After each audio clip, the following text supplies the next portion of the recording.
on a new platform. So good afternoon, evening, folks. I'm Shelly. I'm part of the PAC team here today. So as you can tell, we're on YouTube instead of Facebook, and I hope we'll leave a message over there on our Facebook page that we had to come over here today. So very happy to have you all here today. We have a special guest today, and that's Diana Blackwelder. So I'm going to interview Diana for our little time today, and then see if people have some questions. So Diana, how long have you and I have known each other?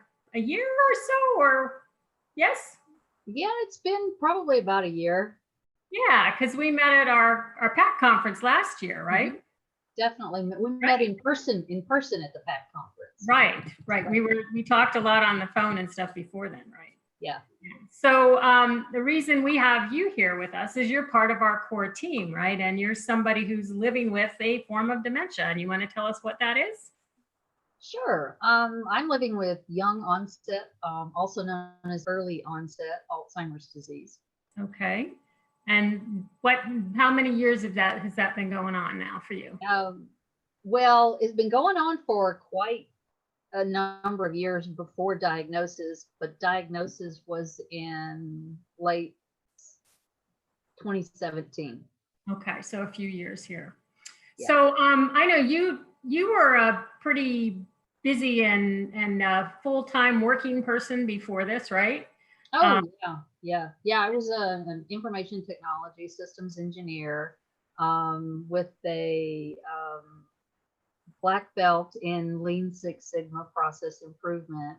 And wow. I also did some software security engineering, quite complex work. In fact, I think that may have been one of the reasons I got a fairly early diagnosis, and why the diagnostic process took about 2 years for me, was because in my standard work that I did was very complex, a lot of engineering analysis and just juggling of lots of information in my head. And it was getting more and more difficult each day. Right. And so then when it was progressive for long enough, for over a year, when it continued to get worse, no matter what I did to compensate or make sure my health was really well, that was when I started going to the doctors and getting a bunch of tests done. And that's just a long process. Yeah, that's what we've heard. It's a very long process for so many people. But you're doing some interesting things now, right? I understand you're doing some advocacy work. And what was that new thing you told me today? You've now been appointed to? Oh yeah. Well, so I had to quit my engineering work, because I just simply couldn't do it anymore. But that doesn't mean I had to quit life. And right. I've always been a volunteer at pet shelters, and I was a volunteer court-appointed special advocate for abused and neglected children. And so I've done a lot of complicated volunteer type work all along.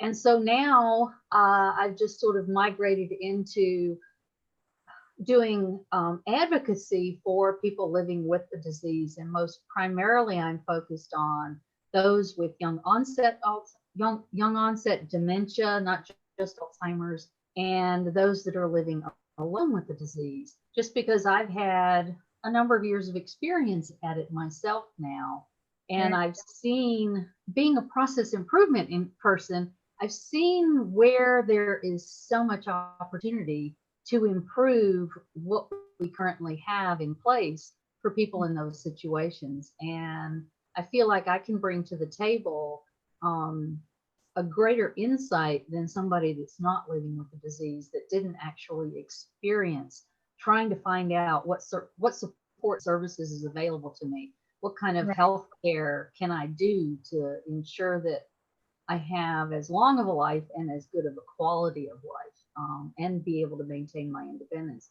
So I do a lot of advocacy work. I'm currently, I just recently was asked and agreed to join the board of directors for the Dementia Alliance International Association. And they've just been a line for me and for so many other people with dementia. And so I feel like it's a real honor and a privilege to be able to serve on that board and help expand their reach and their advocacy as well as my own. And then I didn't want to just do advocacy, but as part of my working with some researchers here in the DC area at the University of Maryland, I have gotten to know a number of those folks, and recently I've signed up for 2 things with them. I've done some prior work with them as well, but the current activities, I think is what you were asking. Yeah. The current activities, to get back on topic, the current activities is with a research project where I will actually be one of the researchers on the team. And so that required taking an online course in basic research principles and ethics. And I have recently, woohoo, passed that course. And then the other really cool thing is I'm also working with one of the researchers. She's asked me to co-author her research paper with her because I still have some pretty good writing skills. It's just, you know, they're fragmented now. Yeah, and so the emphasis is, if I remember correctly, it's on how someone with dementia does searching on the internet. Is that correct? Yeah, that's the research project is, and it's not just how, it's about their degree of trust. How do they trust what they read on the internet, or do they trust it, or do they trust it implicitly? Do they distrust it completely, or what is it in between? And what are the specific features and attributes of the online search process that causes them to either trust or distrust the information that they're coming from? Right. I bet that's really intriguing, Beth. I saw some interesting lights in your eye. Yes, Beth? The researcher in you? Yeah, it was very interesting, the perspective, and that also the awareness of your research partner, that she was like, yeah, I don't need you as a subject, I need you as a partner. That's, although I will say, Diana, the piece that I think you glossed over pretty quickly was having to complete that course on ethics and research ethics and human subject treatment. I recently had to renew mine. That is long, arduous, and I commend anybody, much less somebody with brain change. So. Well, don't say that too loud, Beth, because a couple of my dementia friends are also going to do that, and they haven't taken the course yet, and they're afraid of it. So I'm trying to, because really it is doable. But yeah, it's long. It took me I think I would have cranked that out in a few hours, right? Just the amount of time it takes to read everything, answer the questions. So maybe a half day or most a day. But instead it spanned a week for me. And what I did was I've learned that when I do something like that I have to pick my I have to pick the time when I'm on point. Right. So there are times, and one of the times I started it, and the words I like to use was, it was a train wreck. I was not even turning the audio part on because I have difficulty reading complex sentences now and comprehending it, much less retaining any of it. And so here you are, you're subjected to a page, and then another page, and then another page of just words. And so my head was spinning, which is so weird because I used to do this and it used to be so easy. But my head was spinning. And so luckily they had an option where you could have it read aloud to you. And so I did that and used the pause button a lot, and then took notes. So anyway, yeah, it's not easy, but it is. Yeah, Beth said it made Tifa swear when she was taking it. So you're in good company there. So it does sound, Diana, like you've had to change a lot of the ways you used to do things. And I know for some of the folks listening, they might be interested in, what about some of the things that you just did every day that is kind of different or maybe had to change? And you were telling me this morning that cooking is an interesting concept now. So yeah, I think that was the most drastic change that other people I think can really relate to. Because it's not just my engineering work or things like that. But I used to cook. I had gotten over the years of practice, decades of practice, I had gotten to the point where I could cook without a recipe from scratch, where you're putting the spices and the seasoning and all that together. Not just boiling a pot of in the box noodles and opening a jar of spaghetti sauce. I could get the tomato paste out, and I didn't go all the way to the point of pureeing the tomatoes, but I could get the tomato paste out and the rosemary and the garlic and fresh garlic and chop it up and just do all of those things. Well, over time, it got to the point where it was just a comedy of errors. Before I finally gave up, I had melted 2 spatulas. And this was even with all my mitigation. I would set alarms and reminders and try to only work on one thing at a time. But I was still failing miserably at it.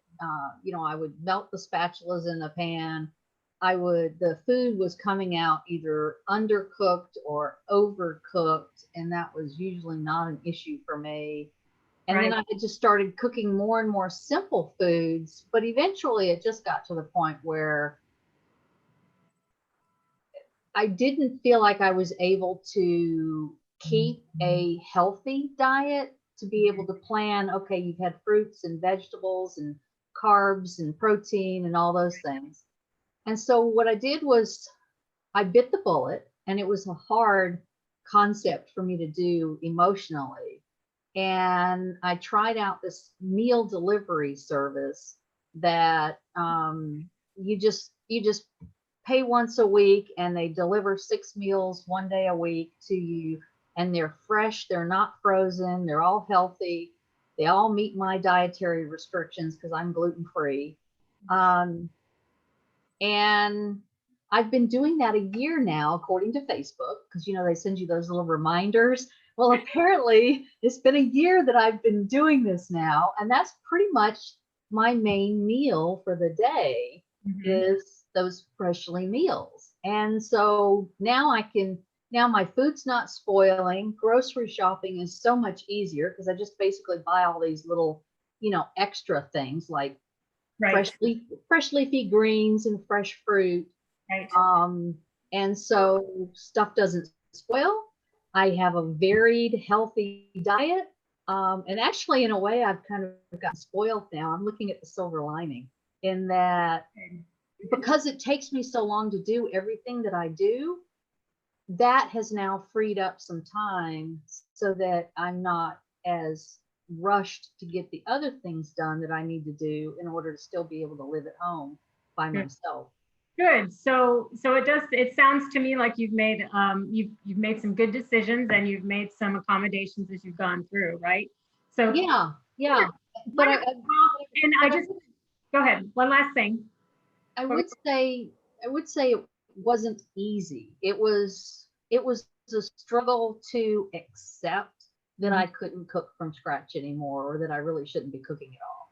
Right. So there's a lot of things that happen to us emotionally as we're dealing with this diagnosis and living with your form of dementia, right? Yeah. So I don't want to cut us too short, but we don't have a lot of time today, but I want to remind everybody that you can come and hear more from Diana at our conference in November. And you can always check us out, and we're going to be having a few more guests this week. Does anybody want to say anything before we wrap up today? Anyone on the team?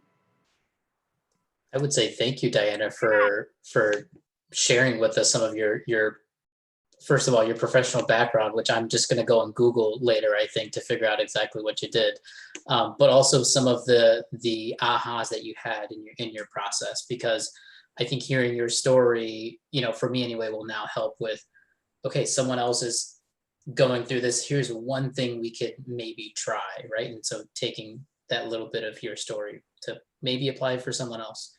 So thank you for being on. Yeah, thanks, Alejandro. I was going to say that too, but thank you. And Catherine?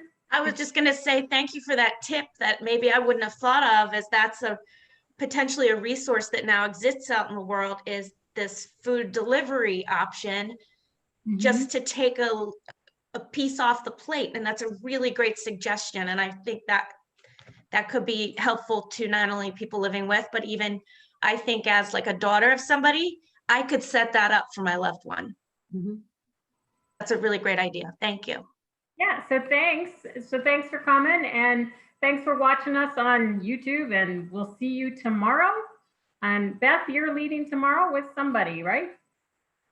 It will be on tomorrow with another guest talking about yet another form of dementia with a friend. Yeah. So join us tomorrow. Thanks, guys. Bye. Bye.